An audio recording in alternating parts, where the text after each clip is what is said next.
Even experienced people in the application process, I find oftentimes confuse or conflate terms that you shouldn't. I typically consider my sheep applications a donation to conservation.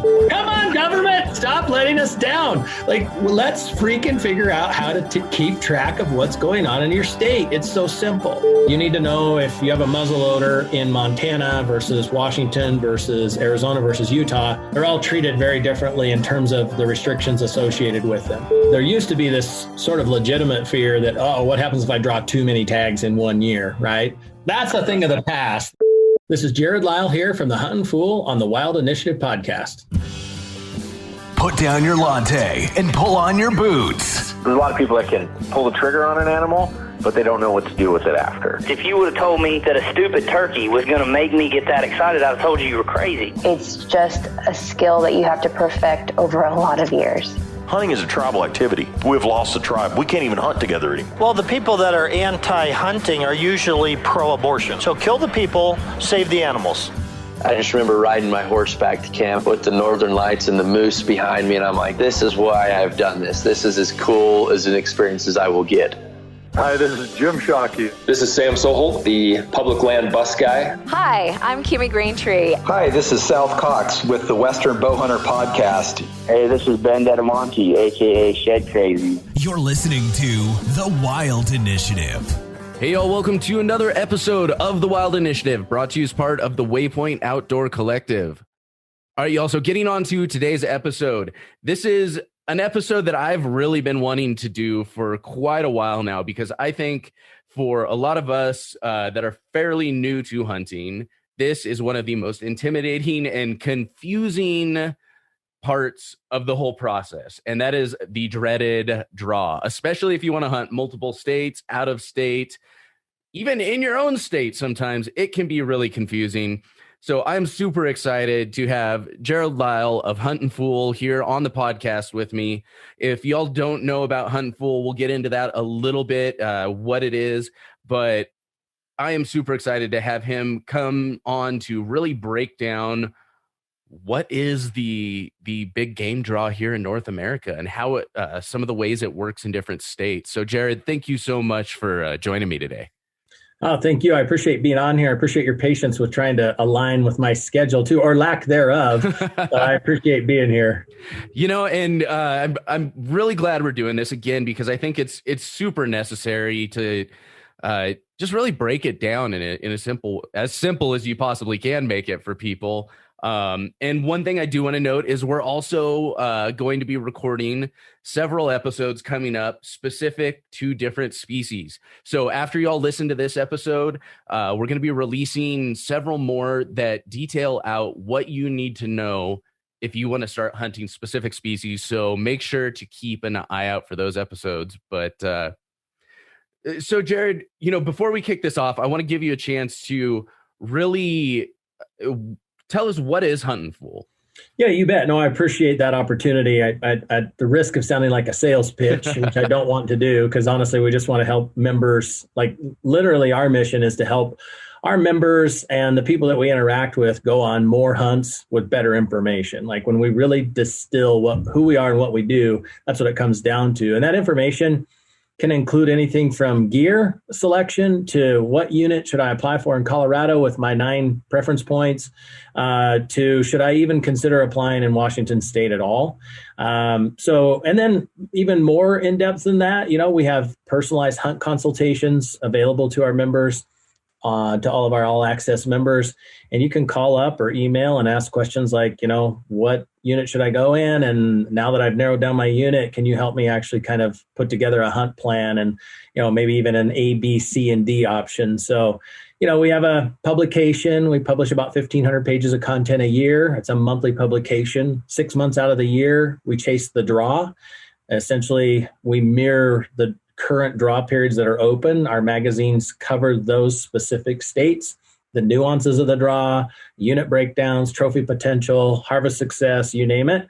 The other 6 months out of the year, we kind of focus on opportunity hunts, stuff that doesn't take you forever to go. We really believe that you should go on a high adventure hunt, at least one every year, if your vacation budget and your time budget allow you to do so. So we've got the publication, we've got hunt consultants, we have an incredibly accurate draw odds system that allows you to, even at states that have points, plug your point level in and essentially see yourself in the draw more accurately, understand your true odds of acquiring tags throughout the year. I guess at the end of the day, really, again, boiling it down to our mission statement, we want our clients and members to go on more hunts with better information. Well, one of the things I do think is really awesome with Huntin Fool is, one, you have access to these people. You can call them up and actually talk to someone, because sometimes you just need to bounce those ideas back and forth. But two, it's more than just about the draw. It's about the whole hunt, the hunt as a whole. And like you said, it's about, there's gear selection, and there's even once you've drawn that unit, figuring out how to hunt that unit, there's a lot more that Huntin Fool, I feel like, offers than just, immediately that's kind of what I think people want to boil it down to, is like, oh, that's where I find my draw odds. Right. And that's it. Right. And it's a lot more than that. Yeah, I mean, gear honestly can make or break a hunt, and embarrassingly enough, hopefully this doesn't disqualify me to your more advanced listeners right out of the gate. But, my team here has sort of made fun of me for my redneck ways with my binoculars, where I would sit on the side of a mountain with my elbows propped on my knees, or, other forms of sort of binocular support. And they all are religious about glassing off of tripods, whether they're running 8s or 10s or 12s or 15s, it doesn't matter. And honestly, I finally adopted that more religiously this year, and I don't know that I can ever go back. So even little things like that, just helping you be more efficient in the mountains. We're very fortunate. We get to spend a ton of time in the field each fall, thankfully, due to the business model that we're a part of. And we do use that time both to vet gear and to test units. I actually incent our hunt advisors to deliberately go out and look at new units each year. They get a little bit of a hunt budget, and 50% of that is required to be what we call exploratory hunts, meaning that A, you can acquire the tag easily, and B, that individual has never hunted in that unit before. So we really try to put more boots on the ground on behalf of our members so we can turn back around and share that with them. That's fantastic. And it sounds like a pretty dang nice place to work too. I'm not complaining. So yeah, you said a lot of words that I recognize as words in the English language, but you're talking about points, and you're talking about units and different states. There's a lot of stuff to break down in here. Just to start out with all of this, what is the draw? Like we say, okay, it's time for the draw, or we're prepping for the draw. What is the draw? Yeah, no, it's a good question. And honestly, this podcast might be just a little bit more dry than when we get to our species podcast, because this one's going to be a little bit of a vocabulary lesson. But as you're, even experienced people in the application process, I find oftentimes confuse or conflate terms that you shouldn't, right? There's nuances to the terms that make it difficult to understand the difference unless you really parse them and really actually define them. So yeah, I guess basically the draw or the application process is essentially how tags and permits are allocated in states that do an allocation system, right? There's some states that no matter how many white-tailed deer licenses are sold, they can still sell more. You can still go in and buy more, right? But most of the Western states are now on some sort of a quota system. And quite frankly, a lot of Eastern states are too, for that matter. And we can get into that later. But bottom line is the tags are allocated through either some form of an acquisition process. Some of those are through a random draw. Some of those are through a bonus point draw, a preference point draw, capped tags, over-the-counter tags, et cetera. So if I dive into each of those terms separately, I guess the easiest tags to acquire are true over-the-counter tags. So we could use a state like Colorado for their archery elk tags, where you can literally, right up till the day you're going to go hunting in some units. Again, it's very important to understand that most states have different ways that they manage different portions of their state, and some are managed more tightly than others. But the units that are truly over the counter in Colorado, you can wait till the last minute, you can buy them. Then we have states like Idaho, who also has over-the-counter tags, but they're allocated, there's a certain cap on how many non-resident tags they'll issue.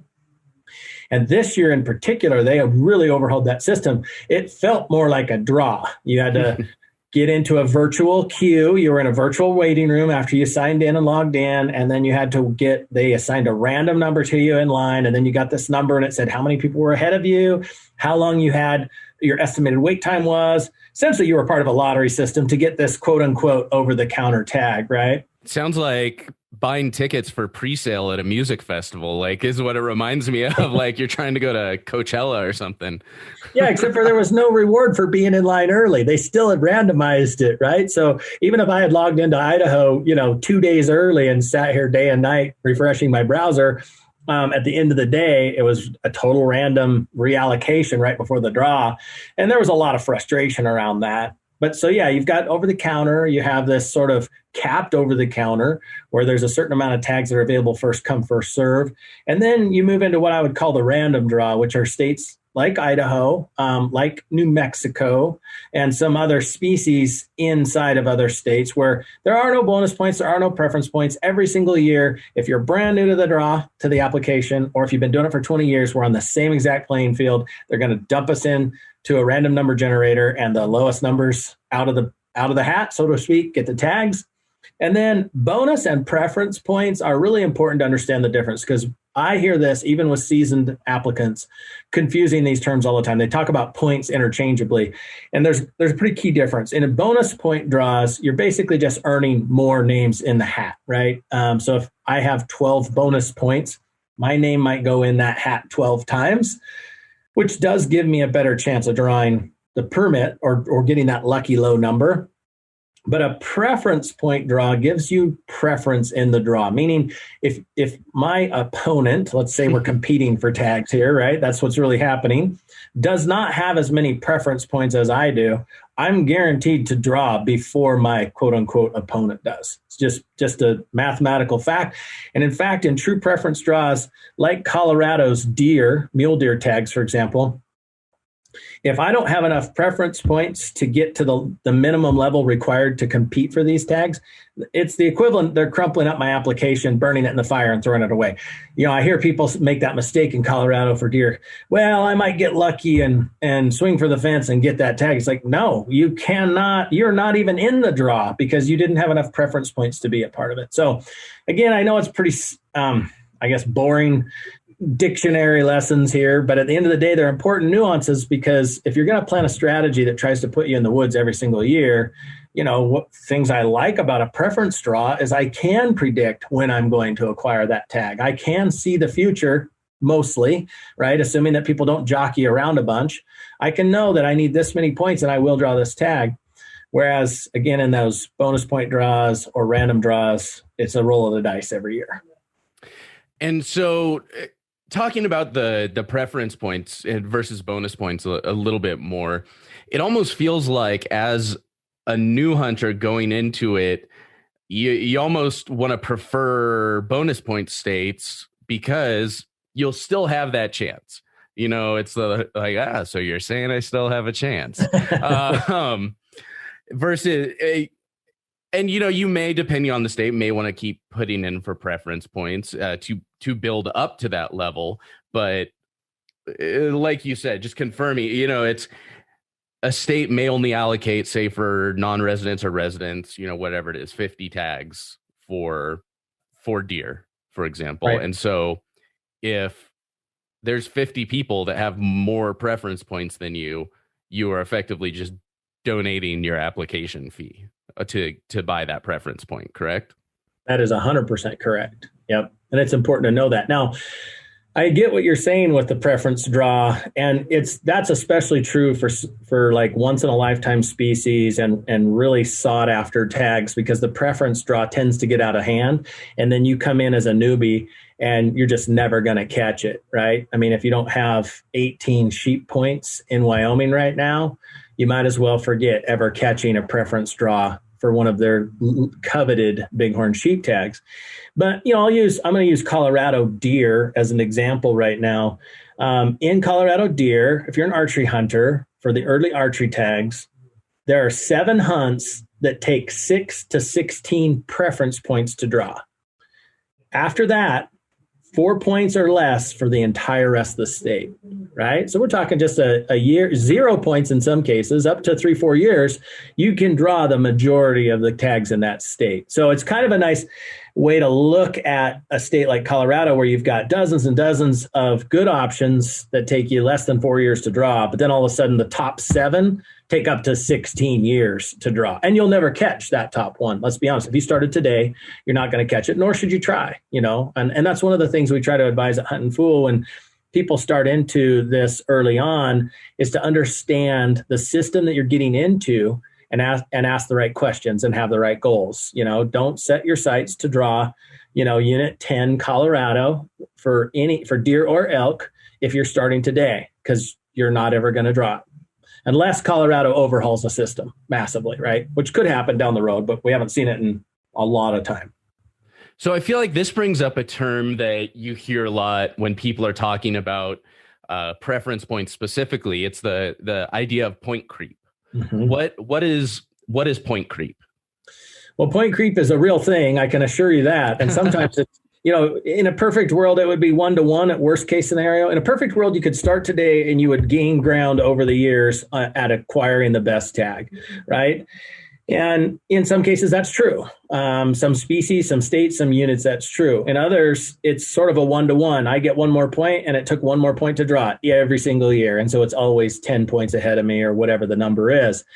In the worst case scenarios, like last year and the year before in Arizona, we saw, last year ended up being a drought, or this year, I'm talking 2020, turned into a drought.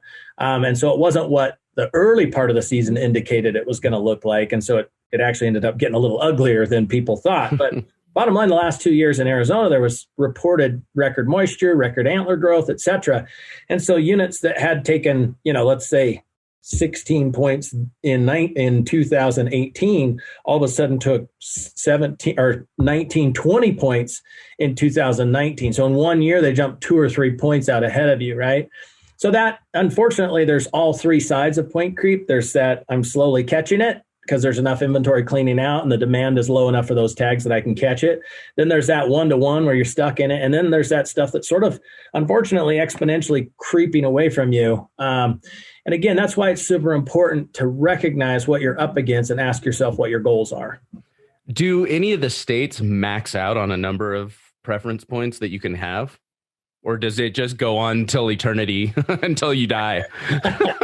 Well, let me see here. I got to be careful answering this because every year there's a lot of, so at Huntin Fool, we spend a lot of time listening to all of the preliminary meetings, game and fish commissions, RAC committees, all of these little independent groups that are griping about these problems like point creep, right? And so we hear bits and pieces, and I don't remember offhand all that ever gets implemented. There has been talk of freezing points in certain states.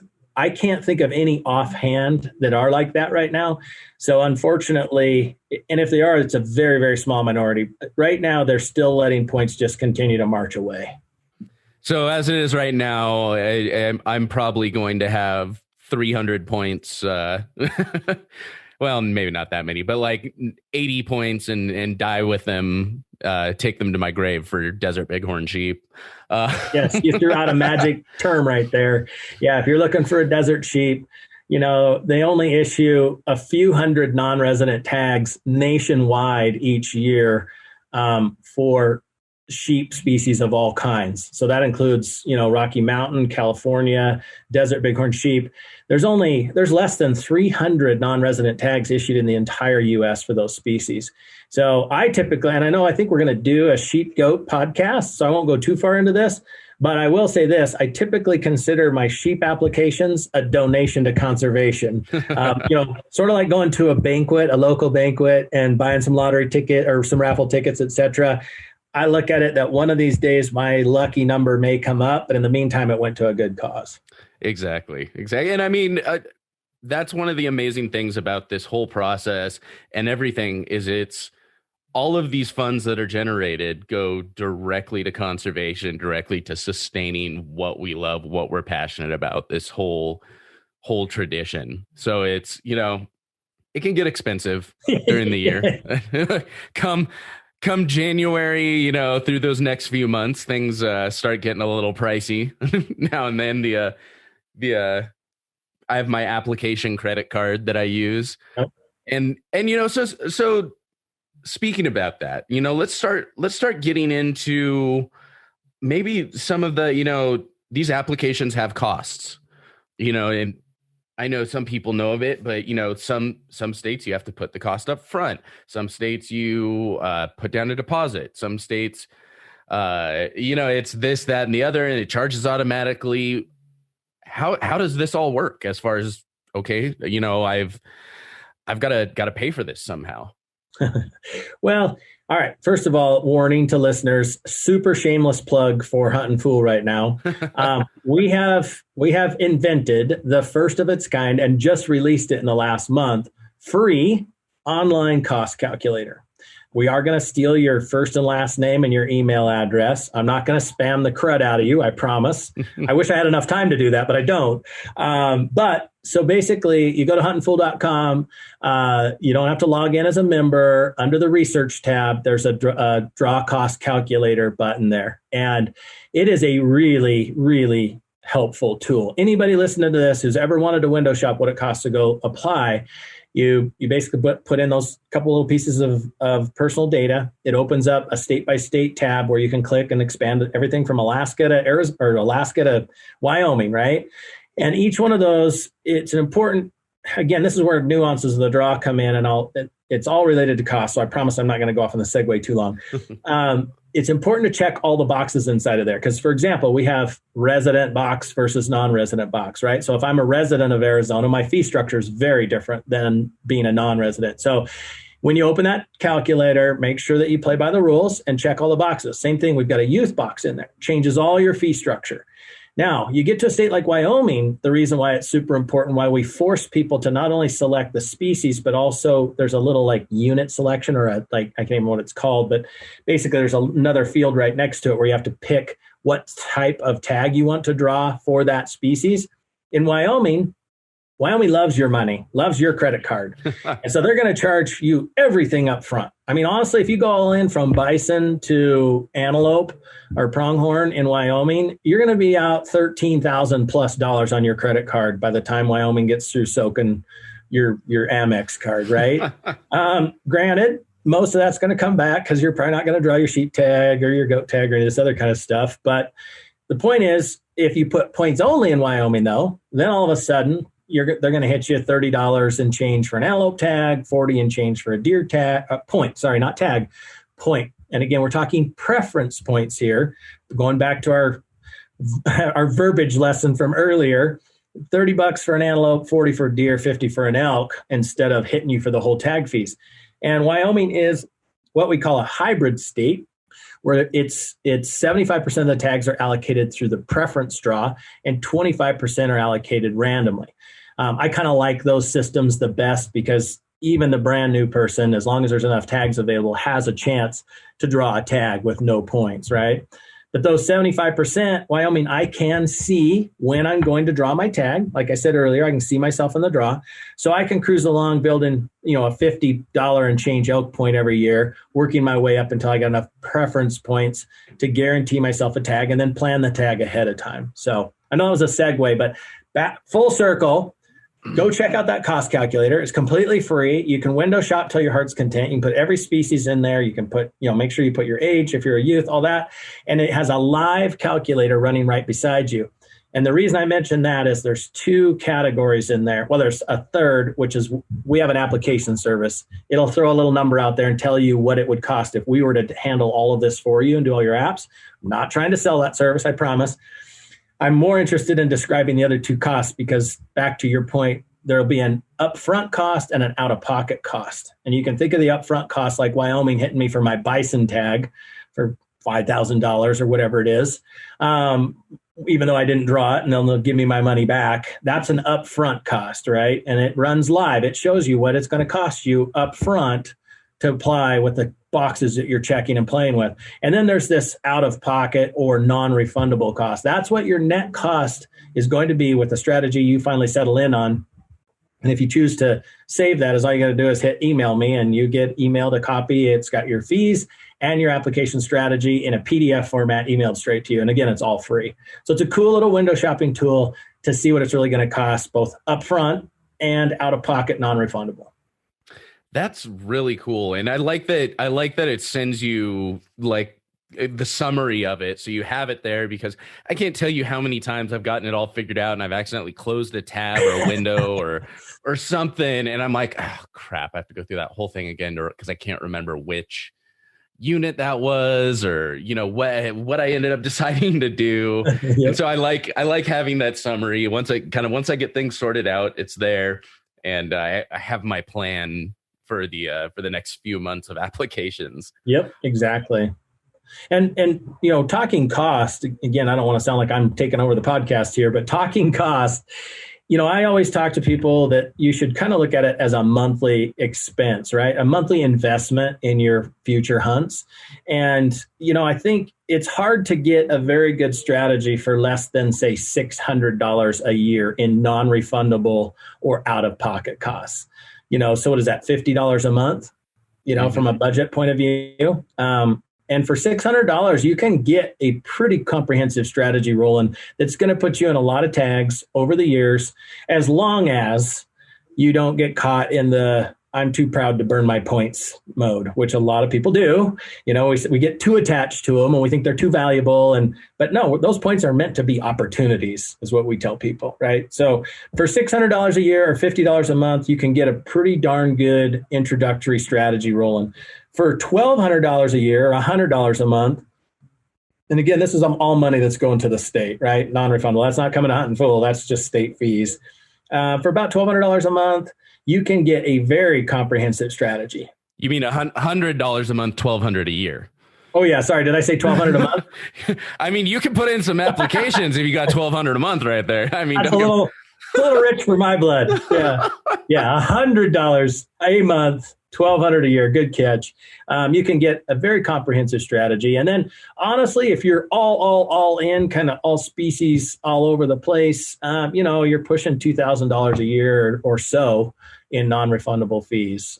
And so those are kind of some bookmarks you can look at. And certainly, again, you can use that cost calculator to go even cheaper. You can say, all right, I just want to hunt Arizona at some point in time in my life. And that's going to be about $260 a year or less, depending on how many species you put in for. But let's say $200 to $260 all in a year, and you're building points in Arizona.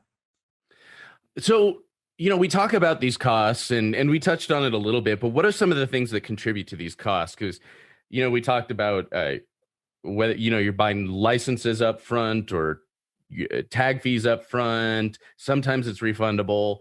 Or are you just buying preference points? Does the tag and license come together? How do these costs, what contributes to these costs? No, that's an excellent point. Some states, in order to build points, in fact, more and more, it's becoming more the norm than not, you have to buy a non-refundable hunting license, a non-resident hunting license, in order to start building your points, right? In order to accrue points. There are some exceptions to that, but again, they're growing, or they're going to go the way of the dodo bird. They're not going to be around for long. Pretty much every state's going to require you to buy a license up front. And those licenses vary from, $65 a year to the better part of $300 a year with the license and permits fees included that require you to apply for certain tags. So that's the major part of it. Then, as a general rule, there's a small marginal cost on top of the non-refundable hunting license, and that's the per application species, right? Or per species application fee.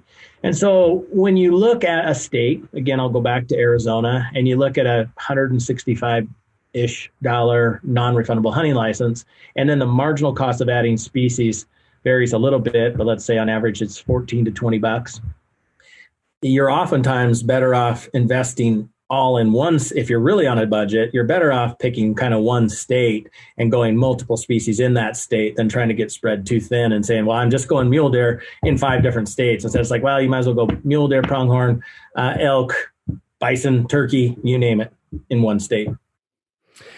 So we've got those fees. Then what but some states will allow you to just buy preference points. So say Wyoming, for example, I believe, correct me if I'm wrong, is one that you can just buy preference points as well. That's correct. After the draw is finished. So, you say, okay, and I forget, is Wyoming preference points or bonus points? I think you mentioned that. So they are preference points.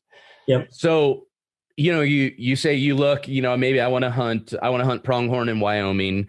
I'm looking, okay, that's the unit I want, but I don't have enough preference points for it this year. So I can wait till after the draw, and there's a period where I can just buy preference points rather than going through the whole folderol of applying, all of that money coming out first. And I think it's not very expensive, if I remember correctly, to just pick up those preference points by themselves. It's a little over $30 for a pronghorn preference point in Wyoming a year. There you go. So yeah, you're right. Very economical.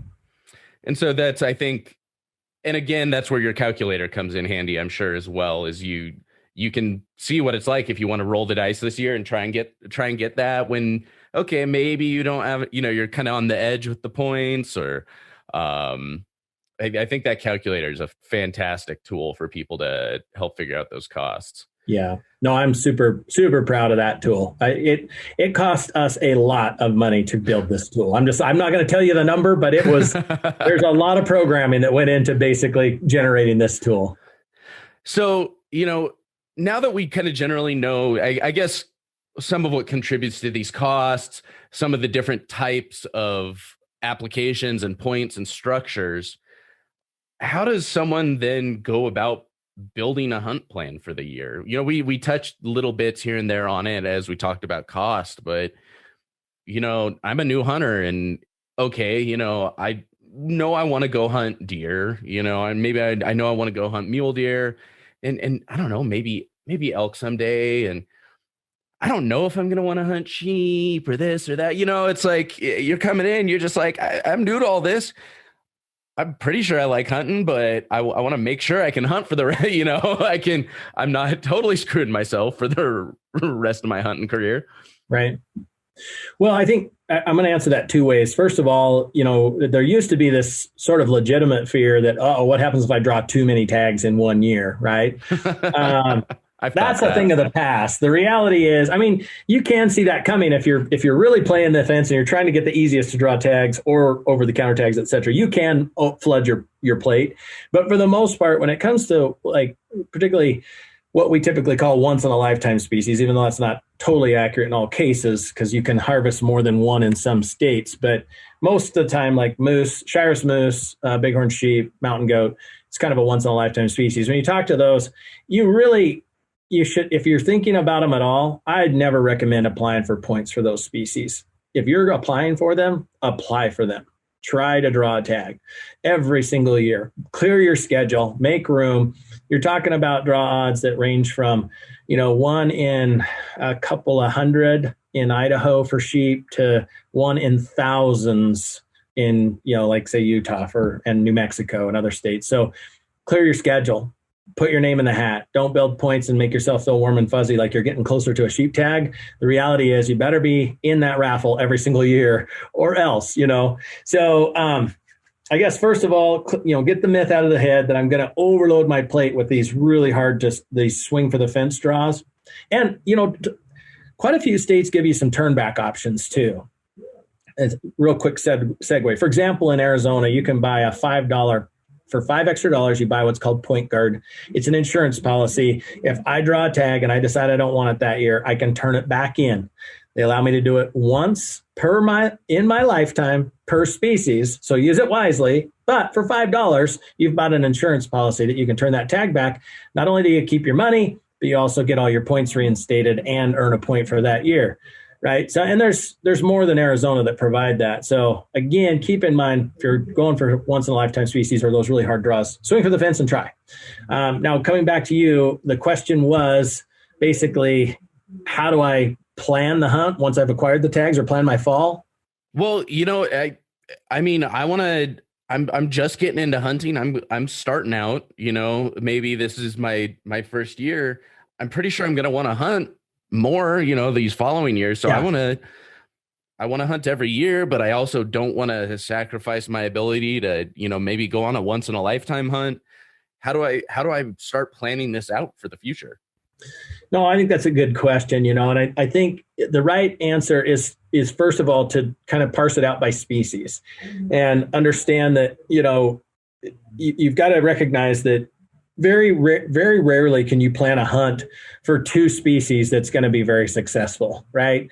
I've had tons of tags in my pockets where I've had a deer tag and an elk tag at the same time, and it always ends up turning into an elk hunt or a deer hunt. So I'm always pretty specific about making a plan around the species I want to hunt, and then recognizing that if I play my cards right, there's enough states that have point systems or over-the-counter or easy-to-acquire tags that I can go on a hunt every single year that's going to fill my sort of bucket list for these species. But to your point, I got to look out ahead, 5 years at a minimum and even 10 years and say, okay, I want to hunt elk in, year X. For example, right now, I drew Wyoming. Since Wyoming started a point system, I drew it 3 times. Elk. I'm talking elk hunting specifically here. And I knew if I played my cards right, I could probably draw Wyoming 3 times. And then I knew from that point forward, the point creep was going to be so far ahead of me that trying to get back in the game and try to acquire any of those really coveted tags was just not going to work. Thankfully, Wyoming has their Wyoming general hunts, which general scares a lot of people off. You think, oh boy, I'm going to be ran over with orange, right? What the reason it's called general is because Wyoming residents can buy these tags over the counter, but we as non-residents have to acquire them through the draw. And with a couple preference points, I've got a legitimate shot at acquiring another Wyoming tag. And so you're trying to look at the preference draws, the over-the-counter tags, the species, and plan this little hopscotch out for the next 4, 5, 6, 10 years. And if you do that, you can legitimately have a great, well-planned and well-executed hunt every year for the next decade. So, and correct me if I'm not understanding you right. What you're kind of saying is you want to look at the species you want to hunt, and you want to look at that as, okay, what do I want to hunt every year? Yep. What do I want to hunt maybe a few times in my life? And what do I want to hunt? What do I want to go for? Maybe once or twice in a lifetime at most. Right. And effectively start having a plan, be like, okay, this is my plan to hunt every year, whether it's, I'm going to hunt a mule deer this year and an elk this year and an elk next year or whatever it is. And then, okay, this is the species or maybe the hunt type. So, it may not even be a more rare species. It may just be a better quality elk tag or something like that you can draw. You're probably not going to be able to keep up more than every 5 years, something like that.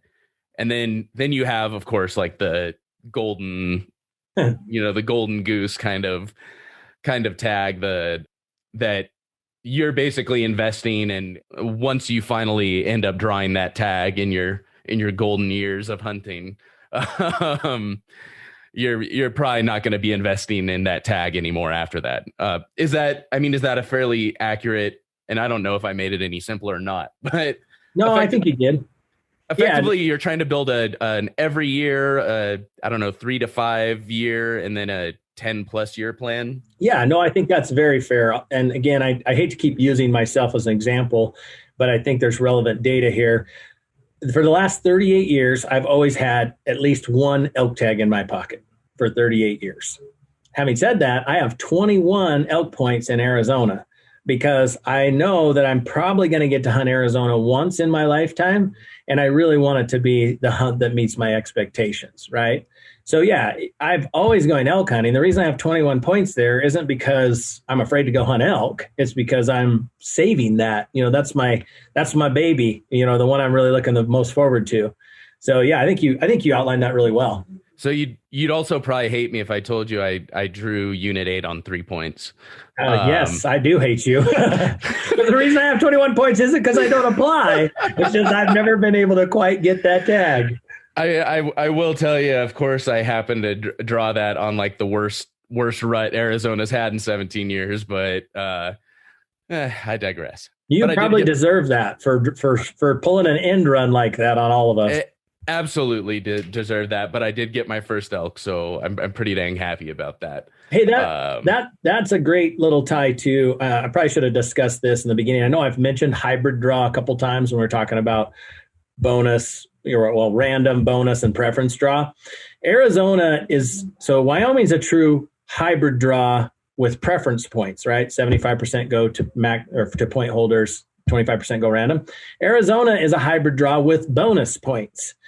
So where their bonus points sort of act like preference points at the highest point levels. So unlike a true bonus point system where I just get more and more names in the hat, like Nevada would be, and you just hope that eventually your random number comes up, Arizona does pat you on the back. And when you are the max bonus point holder, they're treated like preference points in their draw. So you got lucky, drew a random tag in Unit 8. I have put in for a number of tags where I also could have gotten lucky and drawn one of the random tags, but I haven't ever deliberately burned those max points in a unit where I knew I could be guaranteed that those points would be treated like preference points. So I have enough points now that I could easily draw that Unit 8 tag. I'd be guaranteed. In fact, I'd be way overshooting that. Mm-hmm. So there are hybrid draws as well, not just bonus, preference, and random. And that's interesting because I have heard, because of that, calculating the draw odds in Arizona is like kind of a magical feat sometimes. Like it's a very strange, because of how it kind of changes based on the max number of points. Calculating those draw odds is kind of a difficult feat. It's a nightmare. I'll be honest. I outsource our draw odds. I pay people who are way, way smarter than any of us are to do it. And that's why our draw odds are so accurate. But just to give you an even worse scenario than Arizona, Nevada. So first of all, a lot of states, when you apply in the draw, they'll look at your first choice. And if it's available, they'll award you the tag. But if it's not available, they won't look at your second choice until they've looked at everybody else's first choice in the draw too, right? So there's a lot of draws that are conducted that way. Nevada says, well, we're going to throw a fly in the ointment. We're going to look at 5 choices. So your first 5 choices, your lucky number comes up. Choice A is gone, choice B is gone, et cetera. They're going to look at your first 5 choices before they move to the next application. Furthermore, they square your bonus points in the draw. So it's an exponent attached to your points. So if you have 10 bonus points, there's 100 chances, and then they're going to look at each of your choices 5 times. So calculating those becomes a mathematical nightmare. So our contractor buys complete data sets from the states that show every single point level that was drawn at every single tag. And then we run thousands and thousands of simulations to calculate true draw odds at your point level, because it factors in that squared point factor. And, I'm geeking really out. I realize I just over-nerded this conversation. Oh, no. And I mean, I love it because I'm nerding out on that too. But all of that being said is that's one of the benefits of a service like Huntin Fool. Is you guys handle a lot of that and you make it very simple. It's not like somebody has to figure this out all on their own, by digging into the state data or anything like that. And, we're talking about all of these different things, all this different complexity, and people are, maybe thinking like, okay, I thought you were going to simplify this whole process for me. You're just kind of scaring the crap out of me. I'm as intimidated as ever. And all of this information we're giving is more of for definition purposes. So as these topics come up in conversation, you understand what they are.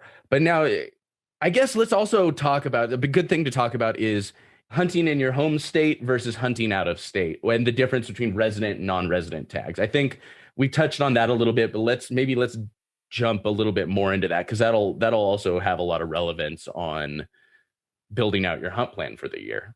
Sure. Yeah, no, and that's important when you look at specific units or zones that you're applying for, because tags are, as a general rule, across draw systems, greatly allocated to residents over non-residents. The average rule of thumb is 90-10, right? 90% of the tags are going to go to residents, up to 10% to non-residents. Now that varies to as little as 3% and again, I'm shooting from the hip here on my personal knowledge. So I'll have a fact checker call me out, I'm sure. But I think we can go down as low as 3% is the lowest allocation I'm aware of, and up into the 20% at the highest. Bottom line is most tags go to residents and a fewer number go to non-residents.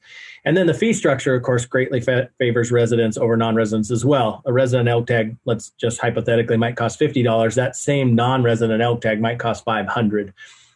They're counting on the non-resident revenue to really drive a lot of the funding for the state wildlife. Let's just say there's a numerous reasons I've moved to Montana versus, say, Wyoming or Idaho. And I would be remiss in saying that was not actually one of the big reasons, because, I mean, I'm sure somebody will correct me, but I would say Montana is probably, as far as the disparity between the resident and non-resident tag fee structure, I'd say there's not many states that there's a wider gap between the two. It's huge, right? Yeah. You're talking $1,000 for an elk tag versus less than 100. Yeah. I think there's definitely benefits too. And I think we talked about this in our prior discussion. I think somebody needs to find some tie-in with like Zillow to where you can see draw odds and tag fees based on like the house you select or the location you're moving to, and relative amount of opportunity, right? Yeah. In Montana, Wyoming, Idaho, they're all great for residents, and rightfully so. You know, they're limiting non-resident pressure. They're trying to take care of the homeboys, so to speak. You know, one thing you touched on, you're talking about simplification, and you know, when I mentioned, again, I sound like I'm putting my Huntin Fool hat on here, so I apologize. But all good. I mentioned the 1,500 pages of content that we print every year. You know, every state has different verbiage too. Like you'll hear me use tag and permit interchangeably, because for the most part they are. But in reality, they're not always interchangeable. Sometimes they mean very different things. One of the things we do in that 1,500 pages of content we print every year, we repurpose every state's big game regulations and create a common verbiage that is identical in every one of our state sections. So we condense a 170-page regulation pamphlet from a non-resident state, break it down into the most important nuggets that you're going to need to know in order to hunt there. And we use the same exact language through all 12 issues of ours so that you know that when we talk about a tag, it's a tag. When we talk about hunter safety versus hunter education versus youth opportunities, you name it, we create a common verbiage that really makes it easy to understand these. And again, we're condensing hundreds and hundreds of pages of regs into a very brief but very important piece of information, like weapon restrictions, for example. Like you need to know if you have a muzzleloader in Montana versus Washington versus Arizona versus Utah, they're all treated very differently in terms of the restrictions associated with them. Archery equipment, you name it. We break all that down at the state level in each of our state sections. You know, and that's one thing I noticed very, very quickly when I was applying for Montana, for example, is, you know, the differences between like a license and the permit. And it took me a minute because I'll admit I was at the time not using a service. Right. And so trying to figure that out and being like, wait a second, I'm buying a license, or I guess I'm putting in for a license because I mean, it's pretty much a guaranteed draw, but then I'm also putting in for a permit.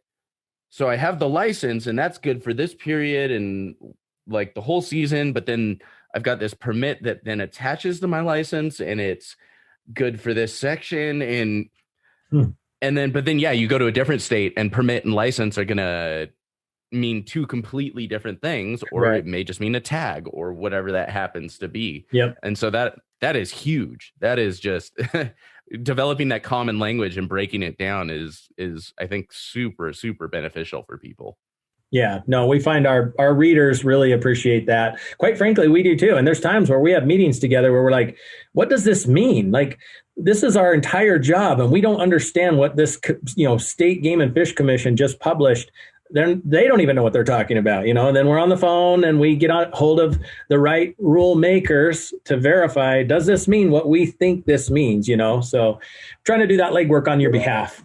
Well, it's nice. It feels like because it's tough, like for someone like me to be able to really get in touch with someone at Game and Fish that can authoritatively speak to what this regulation means. Because I was having this conversation the other day, actually with a friend about fishing regulations. Mm-hmm. The way something was phrased was really weird and didn't seem to make sense. And so she called up Fish and Game. They couldn't explain it either. No, like the person that she got in touch with. And so having an advocate like you guys who have, let's face it, a little more pull because of your status, to reach someone who is actually kind of a decision maker and can give a definitive answer on what this means. I mean, you're effectively working as a lobbyist or an activist on our behalf, and it's fantastic. It's really cool that you can do that. Well, no, that's true. And I mean, let's be honest, most of our clients and members have a 9-to-5, right? And believe me, Fish and Game does not work outside of 9-to-5. So, unless you have a job like us, where our 9-to-5 is to be on the phone, beating up those phone lines until we find the right person, it can be difficult. You can play phone tag for months sometimes trying to get an answer from a Game and Fish department. And I don't blame them. I mean, it's not like they should be working till 10 o'clock at night either, but their schedule aligns with ours where it does not align with most of our members. So one other thing you kind of talked about was you mentioned, archery versus muzzleloader versus rifle. And we haven't really even touched on that as well, because that's a big part of affecting draw odds, whether or not it's something you can hunt every year. And then it's also different. That's something else that's very different in a lot of different states. Whereas you have Montana, you get a license and you can hunt, through multiple seasons, versus other states. You've got, 3 weeks of archery season, and that's your only chance to hunt right then and there. Maybe like, how do all of those relate? Like what are these different seasons kind of a thing typically? No, that's an excellent point. And Montana is a good example of a state that says, yep, you got a tag or permit or a license or whatever you want to call it, license to kill. And you can hunt multiple weapons, multiple seasons, and quite frankly, all over the state. Wyoming is similar to that, particularly for residents. There's exceptions based on the type of tag you draw, and they're actually spelled out. Like if you draw a type 9 elk tag in Wyoming, you're going to hunt with a bow. It's that simple, right? But yeah, to your point, again, talking about weapon restrictions, archery and muzzleloader, or let me be more specific, restricted muzzleloader, because like if you take Utah and New Mexico, they are an unrestricted muzzleloader state. You can essentially operate a single shot load from the muzzle rifle is really what they say. Scopes, sabots, pelletized powder, you name it. If you can make it happen, you can create a 600 plus yard muzzleloader equivalent in those two states. But then you roll up to like Idaho and Washington, and it's like, hey, you can't shoot a sabot bullet. You have to shoot loose powder. You can only shoot iron sights, no scope, etc. for most of their seasons that are muzzleloader only. So if you're talking about a highly restricted weapon like archery or like a traditional muzzleloader, your draw odds get better. I mean, that's just a fact. Your harvest success goes down, and therefore your draw odds go up. And so making decisions on what do I want to apply for can be centered around that. One thing I want to point out is that if you get, let's say you build elk points in Utah, they're irrespective of weapons in, I think, every single state. Again, fact checker might jump on me here, but basically if you've got elk points and you've been applying for a rifle tag and then you finally decide, all right, I'm over it, I'm going to get a bow and I'm going to go archery, the elk points are transferable across all weapon platforms. That is something that's important to note. Where was I going with all these lies? I guess basically, you got to identify, your goals. How often do I want to hunt? Is success the absolute measure that I will define the quality of my hunt by? If it is, then centerfire rifle hunts are way more likely to have success than an archery hunt, an over-the-counter archery hunt, right? It's just statistically the way it works. I like archery hunting, but I'm also willing to eat a lot of tags. I said I've had an elk tag every year for the last 38 years. I also have a pile of elk tags that I could make a nice stew out of. Oh yeah, I've got my Ziploc bag full of different tags over here behind me, and one of these days I'm going to make some sort of shadow box collage thing. Who knows? I don't know. Something off of Pinterest, I'm sure. out of all my tags, I'll wallpaper my office with them. Yeah, no, I definitely know how that goes because archery has always been my passion, my excitement. And like I said, I've been hunting for about 4 years, but I just got my first elk this year. So that's awesome. And, that's something interesting. I also explained to people, I had this discussion the other day. I was kind of explaining how this draw odds or work, and how it's for the most state. And we, this is again, simplifying it. It's directed by wildlife biologists and how they allocate these tags. And you go and you draw this tag and it has a very low success rate. Effectively, what is it? Archery is like less than 10%, or it's like less than 12%. On average, nationwide on average for elk or something like that. So you have a 10% chance for this rather expensive tag that you just bought. And if you don't get it done, you don't get the money back. You don't get to, in most cases, you don't get to go try again next year. That was your chance. You just made a really nice donation to conservation. Every time you're at a family function or around your buddies and they ask you if you got your elk, you have to say, no, I didn't get my elk. Cone of shame. Yeah. Oh my gosh. Trust me, I know that. I was given a stuffed little elk for Christmas one year as a jab in the ribs from a good buddy. Yeah. Good friends will kick you while you're down. That's how you know they're good friends. Well, and so maybe that would be something cool. Like, and I mean, this is taking it way back to the core basics. And maybe we should have even talked about this at the very beginning, but I mean, super, super simplify it. As we said, in the ultimate case scenario, tags are allocated based off of like wildlife biologists saying, okay, we have, states are broken down into units, which is different sections of a state. And the wildlife biologists say like, okay, this is how many animals of this species are in this unit. This is, how many it can sustain. This is how many of each, whether it's cows and bulls or does and bucks, how many of each we can remove. And that's how tags are allocated. In again, simplification. There's that's fair. More to it, and politics as well as and always. Overall, that's very fair. Yes. So how does that then, okay, say 10 animals in a unit need to be eliminated or can be eliminated. And so they say, okay, we're able to remove 10 elk from this unit, just being super simple. How do success rates then success rates and the amount of animals, how do then they kind of figure out how many tags to allocate then? Well, I wish it was more scientific than it is. They try to apply the science that their budget allows them to, but at the end of the day, one of our biggest pet peeves at Huntin Fool is there are very few states that even have mandatory harvest reporting, right? At the end of the year, if you buy an Idaho tag of any kind for a big game species, you owe Idaho a report, whether you harvested, how many days you hunted, what unit you hunted in, what you saw, etc. It's not that hard with today's technology to mandate that. Contrast that with your now home state, my former home state of Montana.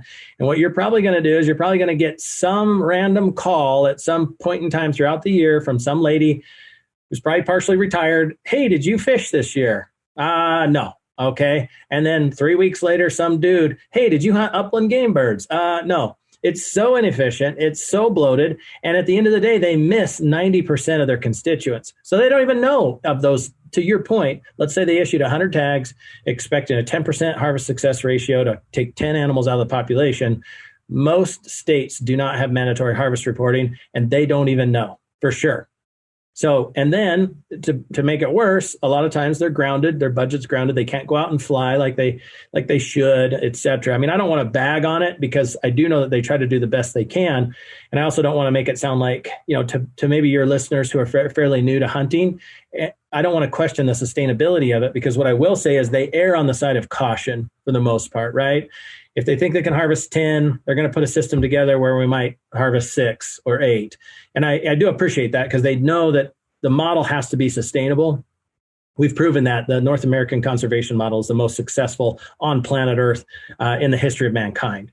So we've proven that it works, but there are some major holes in it. The biggest being, I mean, literally, I'm not much of a tech guy, but I could build a website that could collect mandatory harvest reporting in a week. Come on, Montana. I will say, I gripe about California a lot, and I hate using California as any example of doing anything right because there's so few things. But the harvest reporting, I mean, it is simple. You get automated email reviews. You go to the same place you buy your tags and can reprint everything. It's all in one place, one dashboard. You get automated emails that tell you, you better go respond. And if you don't reply, you get fined the next year. If I want to go buy, my guilty thing is always the pig tags. I always forget to report my dang pig tags. Yep. Because they're such like a weird part of the year. Yep. And next year when I go to buy a pig tag, guess what? It's like costing me almost double now because I didn't report last year. You get a fine and your license is in timeout until you complete said harvest report. It's an easy system. Idaho has been doing it for as long as I can remember hunting Idaho. I grew up in Idaho. I lived in Idaho 32 years. I cannot remember back far enough to a time that they did not have mandatory harvest reporting. I'm asking myself how we're in 2020. Well, I guess we could talk about how poor we are at counting ballots too at this point in time. So I don't mean to step on a hot zone, but my point is, come on, government, stop letting us down. Like, let's freaking figure out how to keep track of what's going on in your state. It's so simple. And like I said, states have been proving it for a long time. It's not like there's nobody doing it. There are people that they could go to and look at as best case examples and say, how are you doing this? Oh, awesome. And Idaho even sweetens the pot. I remember they used to have a early report bonus where if you reported your harvest early or reported your harvest report card early, they would put you in for a super tag drawing. And you might win a tag that was good in the entire state of Idaho for a once in a lifetime species. Oh, wow. That's like a nice little attaboy. That's how you do it. Yeah. Okay. So I totally went off the rails on you. No, that was all of this. No, trust me, that was like, it's hard for me not to go into that because like I'm full blown like capitalist libertarian. And I think that we should privatize the whole tag draw system because I guarantee a private company could do it 10 times better. But I digress. We've been chatting for about an hour about all of this stuff, all of the terms and how things work. And it's like I said, it's a lot to take in. And we started going back down the road of like, I want to kind of wrap this up and again, simplify it and say, okay, I want to start building out my plans. And a lot of this we're going to go into detail on in the different species episodes. But overall, like, what am I looking at if I want to build like this, again, simply one year, like every year, a 5-year and a 10-year plan? Like, what are maybe some examples of how I could do that? Like, what I would be looking at. Cause I know kind of what I've done myself for different species, but what are maybe some examples of that? And we can kind of tie this episode off with a bow. Ooh, man, you got me on the spot here. I mean, it's a great question. And it's the right question, right? But it's very broad. And again, not to go back to species, but a lot of times that's species specific. I'll use a good example. If you're a mule deer fanatic, and you're looking at, say, a $600 a year non-refundable budget that you're comfortable with, then Nevada is going to be on the menu. But if you're an elk fanatic and you could care less about mule deer, I'm going to probably pull Nevada back off because the odds are so terrible, and I'm going to put a different state in there. So it does vary a lot based on like what's your real passion. Are you mostly passionate about elk or deer or whatever, antelope, you name it. But having said that, for me, I would look at what states allow you to build points only that are meaningful. So Wyoming preference points are meaningful. Within 2 to 3 years right now, you can be guaranteed to draw one of those general tags that's good for archery in half the state and rifle in half the state. That's a good opportunity. In Montana, and this is really going to confuse everybody, Montana is a bonus point and a preference point system. And the bonus points are species specific. The preference points are just to acquire the license. So for $50 roughly a year, I can build a couple of preference points in Montana and be guaranteed to acquire an elk tag or a deer elk combo or a deer tag, again, depending on your passions. So, Montana's another great investment. Keep in mind that in Montana, on those preference points, as it sits right now, you can't build more than 2 before you go into the draw, and then they'll purge them if you don't go into the draw. So you have to have, Montana's got to be kind of on a rope for you, like, hey, in 2 to 3 years, I'm going to Montana, so I'm buying a preference point this year in the points only period, preference point next year, and on the way into the draw, I'm going to buy a third preference point, and I'm going to guarantee that I get my my combo license. So Montana, Wyoming, Colorado, again, I use them as an example of a point system that's gone amok for the upper end tags, but on the lower end tags, for 4 points or fewer, you can draw dozens of elk and deer tags across the state. And then more importantly, I would throw some states out. Washington, you're going to be out of pocket $600 almost in non-refundable fees to build elk points in a state that is a bonus point system with really terrible draw odds. And the reason why you're out so much money is because Washington requires you to buy the elk tag, no matter what, to apply for elk points. So then you're stuck with an elk tag that, quite frankly, is either spike only in most of the state, or you have a handful of Rocky Mountain units up in the Selkirks and stuff like that that are 7% harvest success with a rifle. Like, I'm talking tough elk hunts. Or you got to go beat the brush in the West Coast. Plus, they draw a line and they say you're buying east elk tags or west elk tags, right? And so it's like, no, don't apply in Washington for elk points or deer points until they figure out that their system stinks too bad for non-residents. So I know I'm going off the rails on you again. It's probably like information barf, but. Well, so I guess what I'm getting at is like, okay, we want to look at states where it's going to have that ultimate thing, and then building those preference points in a financially reasonable way. Yep. And so you want to balance that, and then you've got those mid-range states, but then, you want to be able to hunt every year. And so hunting every year, we're looking at, what are we looking at? We're looking at over-the-counter units. We're looking at pretty much guaranteed draw units, things like that in different states. A lot of the time you may be looking at stuff in your home state, more likely to hunt every year, depending on where you live. If you're a Western person, right? Exactly. And we're generally talking Western hunts. If you're out in Connecticut and you're wanting to hunt mule deer and elk, you're pretty much, you're not buying resident tags anywhere. Right. But you can hunt every single year the way it's currently configured. Yep. Those species that we're talking about, you literally, if you get creative with your weapon choices, you get creative with a little bit of a point strategy, and don't get attached to 20-year draws, you can hunt every single year. Mm-hmm. Mm-hmm. And I think that's really all I'm getting at. And heck, never hurts to put in for those 100% random draw states like New Mexico, or sure, because you never know when you'll be like me and draw an audad on your first year applying. Wow, just wow. Oh yeah, I'm one of those guys.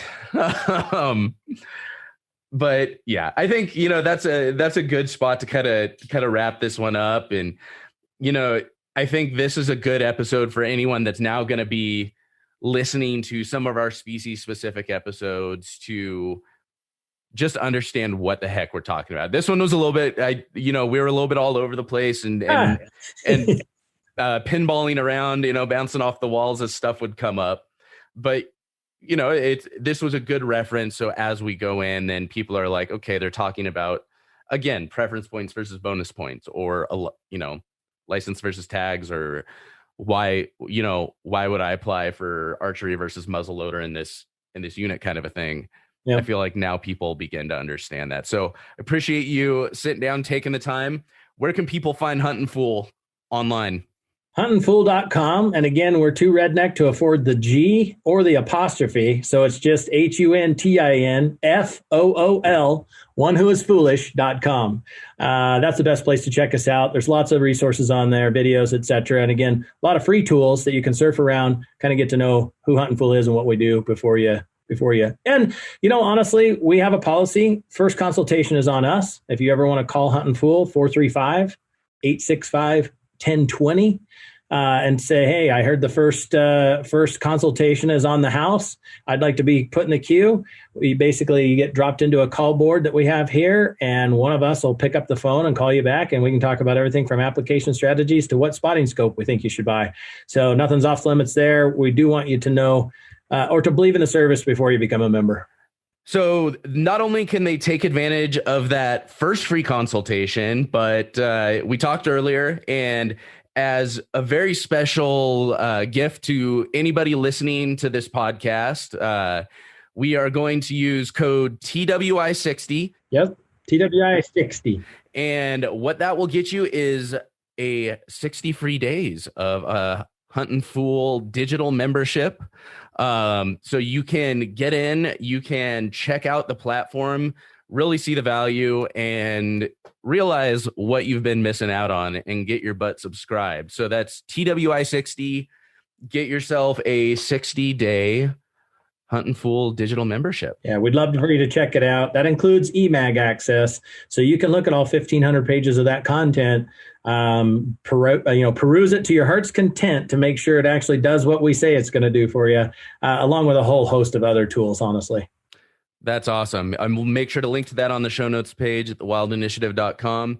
I am happy to see, you guys may not be fancy enough for the G, but you did class it up a bit and add that I in. So I've got to. Yeah, that's right. Not just the Huntin Fool. I still have some old Huntin Fool shirts from back in the day. So HNT days, yes sir. HNT.